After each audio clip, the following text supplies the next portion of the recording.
할렐루야. 오늘 하루를 시작하는 이 새벽의 미명의 시간에 성삼위 하나님의 성호를 찬양합니다. 오늘은 사무엘상 26장 1절로 25절의 말씀을 나눔합니다. 사무엘상 26장은 사울이 다윗을 향한 네 번째 추격을 기록한 것으로서 사울에게는 마지막 추격이요 다윗에게도 마지막 추격을 당하는 내용이 기록되어 있습니다. 먼저 본문 1절로 5절의 말씀을 봉독합니다. 10사람이 기브아에 와서 사울에게 이르러 가로되 다윗이 광야 앞 하길라산에 숨지 아니었나이까. 사울이 일어나 10 황무지로 다윗을 찾으려고 이스라엘에서 택한 사람 3천과 함께 10 황무지로 내려가서 광야 앞 하길라산 길가에 진치니라. 다윗이 황무지에 있더니 사울이 자기를 따라 황무지로 들어옴을 깨닫고 이에 탐정을 보내어 사울이 과연 이른 줄 알고 일어나 사울이 진친 곳에 이르러 사울과 네리 아들 군대장관 아브넬이 유하는 것을 본즉 사울이 진 가운데 누웠고 백성은 그를 둘러 진쳤더라. 다시는 다윗을 추격하지 않기로 맹세했던 사울은 다윗이 거취를 알려주었던 10사람들의 밀고를 받고 마음이 또 변하여 다윗을 추격합니다. 사울은 이전에 엥기디 동굴 사건 때에 자신을 살려준 다윗의 의로운 행동으로 인하여 자신의 죄를 뉘우치고 그에게 이스라엘이 왕이 될 것을까지 축복을 했으나 다시금 다윗을 죽이기 위해 추격을 합니다. 사울이 변덕스럽고 괴주의적인 이 성격을 잘 드러내고 있는 것입니다. 우리는 한 가지 생각을 해야 됩니다. 깊게 생각을 해봐야 합니다. 우리 그리스도인들은 변덕스러워서도 안 되겠지만 기회를 따라 말이 변하고 행동은 하나님이 제일 싫어하는 점이라는 것을 우리는 결코 잊지 말아야 할 것입니다. 본문 6절로 11절까지입니다. 이에 다윗이 햇사람 아히멜렉과 수라의 아들 요압의 아우 아비새에게 물어 가로되 누가 나로 더불어 진에 내려가서 사울에게 이르겠느냐. 아비새가 가로되 내가 가겠나이다. 다윗과 아비새가 밤에 그 백성에게 나아가 본즉 사울이 진 가운데 누워 자고 창은 머리곁 땅에 꽂혔고 아브넬과 백성들은 그를 둘러 누웠는지라. 아비새가 다윗에게 이르되 하나님이 오늘날 당신의 원수를 당신의 손에 붙이셨나이다. 그러므로 청하오니 나로 창으로 그를 찔러서 단번에 땅에 꽂게 하소서. 내가 그를 두 번 찌를 것이 없으리이다. 다윗이 아비새에게 이르되 죽이지 말라. 누구든지 손을 들어 여호와의 기름 부음 받은 자를 치면 죄가 없겠느냐. 또 가로되 여호와께서 사시거니와 여호와께서 그를 치시리니 혹 죽을 날이 이르거나 혹 전장에 들어가서 망하리라. 내가 손을 들어 여호와의 기름 부음 받은 자를 치는 것을 여호와께서 금하시나니 너는 그의 머리 곁에 있는 창과 물병만 가지고 가자 하고. 다윗은 결정적으로 사울을 죽일 수 있는 철호의 이 찬스가 왔습니다. 다윗과 함께 동행한 아비새도 다윗에게 하나님이 오늘날 당신의 원수를 당신의 손에 붙이셨나이다. 그러므로 청하오니 나로 창으로 찔러서 단번에 땅에 꽂게 하소서라고 강력한 의지를 표명합니다. 그러나 다윗은 아비새에게 이르되 죽이지 말라. 누구든지 손을 들어서 여호와의 기름 부음 받은 자를 치면 죄가 없겠느냐. 또 가로되 여호와께서 사시거니와 여호와께서 그를 치시리니 혹 죽을 날이 이르거나 혹 전장에 들어가서 망하리라 하고 죽이지 못하게 가로막습니다. 여기서 우리는 복수의 관용에 대해서 한번 살펴보고자 합니다. 복수의 관용. 물론 다윗의 입장에서 보면 사울이 변덕스러운 마음과 기회를 따라 행하는 사울을 충분히 죽일 수 있는 명분이 있었습니다. 그러나 다윗이 아비새로부터 살해의 유혹을 물리친 것은 사울이 하나님의 기름 부음 받은 자라는 것을 두려워한 것입니다. 하나님의 의식과 율법 속에서 인간의 손으로 행하는 복수를 금하시는 하나님의 뜻을 통찰하였기 때문에 가능했던 것입니다. 실로 우리 인간적인 복수는 순간적인 희열과 만족을 줄지는 모르지만 이는 죄악의 기쁨처럼 찰나적인 것에 지나지 않는 것입니다. 그러나 다윗과 같이 하나님을 의식한 이 신앙적 관용은 영원한 기쁨의 요소가 되는 것입니다. 이러한 관용은 또한 하늘나라에서 자신의 상급을 쌓아놓는 것과도 같은 그러한 것입니다. 그렇습니다.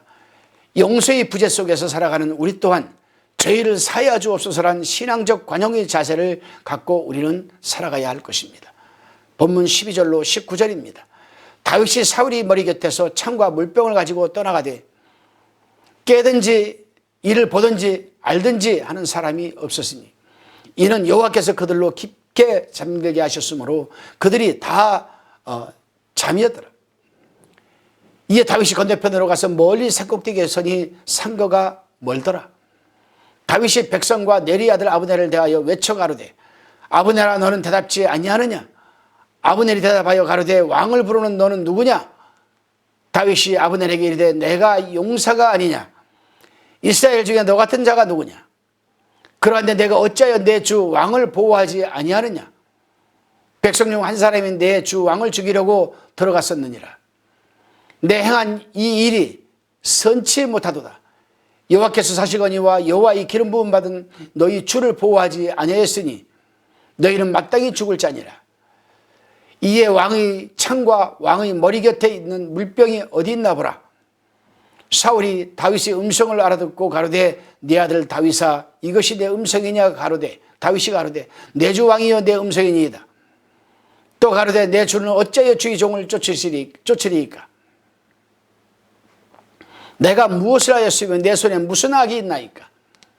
청컨대 내 주 왕은 이제 종의 말을 들으셔서 만일 왕을 격동시켜 나를 해하려 하는 이가 여호와시면 여호와께서는 제물을 받으시기를 원하나이다마는 만일 인자들이면 그들이 여호와 앞에 저주를 받으리니 이는 그들이 이르기를 너는 가서 다른 신들을 섬기라 하고 오늘날 나를 쫓아내야 여호와의 기업에 붙지 못하게 함이니이다.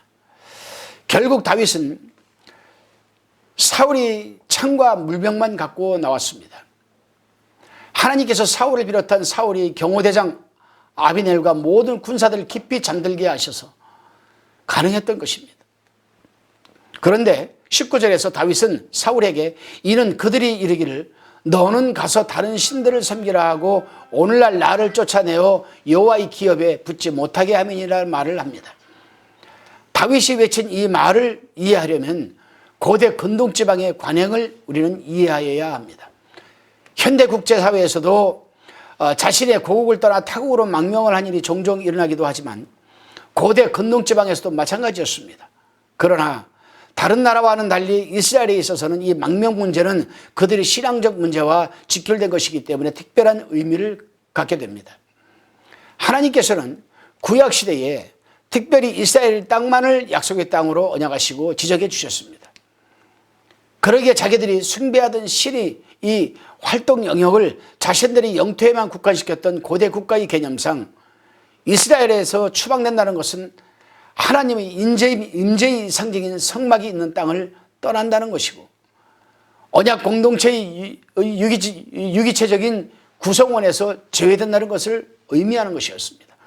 그래서 이스라엘 백성들은 자연스럽게 하나님과의 관계가 단절된다는 의미로 받아들여졌고 나아가서는 우상숭배를 강요당하는 것과 동일한 것으로 여겨진 것입니다. 그래서 다윗은 사울에게 나를 이 땅에서 쫓아내려는 것은 한마디로 하나님의 관계를 단절시키는 것이고 나에게 우상숭배를 하는 것과 마찬가지가 아니겠습니까? 라고 항변을 한 것입니다. 사실 그렇습니다. 우리 또한 하나님의 공동체를 벗어나게 되면 자연스레 세상과 접하게 되고 세상과 접하게 되면 또한 자연스럽게 우상을 섬길 수밖에 없는 것이 아니겠습니까? 그렇기 때문에 우리는 예수님 안에서 공동체적인 교회를 벗어나지 말고 분명한 하나님의 백성이라는 소속감과 존재감을 갖고 신앙생활을 영위해야만 할 것입니다. 다시 본문 20절로 25절의 말씀입니다. 그런즉 청컨대 여호와 앞에서 먼 이곳에서 이제 나의 피로 땅에 흐르지 말게 하옵소서. 이는 산에서 메추라기를 사냥하는 자와 같이 이스라엘 왕이 한 벼룩을 수색하러 나오셨음이니이다. 사울이 가로되 내가 범죄하였도다. 네 아들 다윗아 돌아오라. 내가 오늘날 내 생명을 귀중히 여겼은즉 내가 다시는 너를 해하지 아니하리라. 내가 어리석은 일을 하였으니 대단히 잘못되었도다. 다윗이 대답하여 가로되 왕은 창을 보소서. 한 소년을 보내어 가져가게 하소서. 여호와께서 각 사람에게 그 의의 신실을 갚으리시리니 이는 여호와께서 오늘날 왕을 내 손에 붙이셨을 때 나는 손을 들어 여호와의 기름 부음 받은 자를 치기를 원치 아니하였나이다. 오늘날 왕의 생명을 내가 중히 여긴 것 같이 내 생명을 여호와께서 중히 여기셔서 모든 환난에서 나를 구하여 내시기를 바라니이다. 사울이 다윗에게 이르되 내 아들 다윗아 내게 복이 있을지로다. 내가 큰 일을 행하겠고 반드시 승리를 얻으리라 하니라. 다윗은 자기 길로 가고 사울은 자기 곳으로 돌아가니라. 여기에서 우리 주목할 부분이 맨 끝절에 다윗은 자기 길로 가고 사울은 자기 곳으로 돌아가니라. 자기 길과 자기 곳이 나옵니다.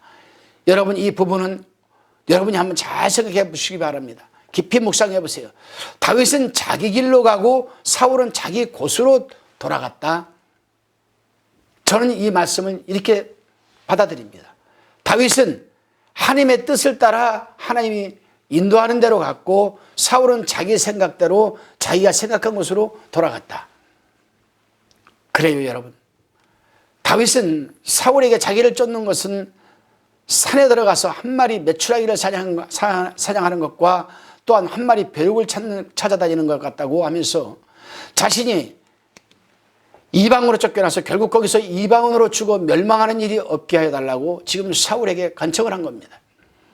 20절에서 다윗이 한 말 중에 여호와 앞에서 먼 이곳에서란 말에서 다윗이 얼마나 하나님의 성막을 소중하게 여기고 있고 성막 중심으로 살아가는지 우리는 알 수가 있습니다.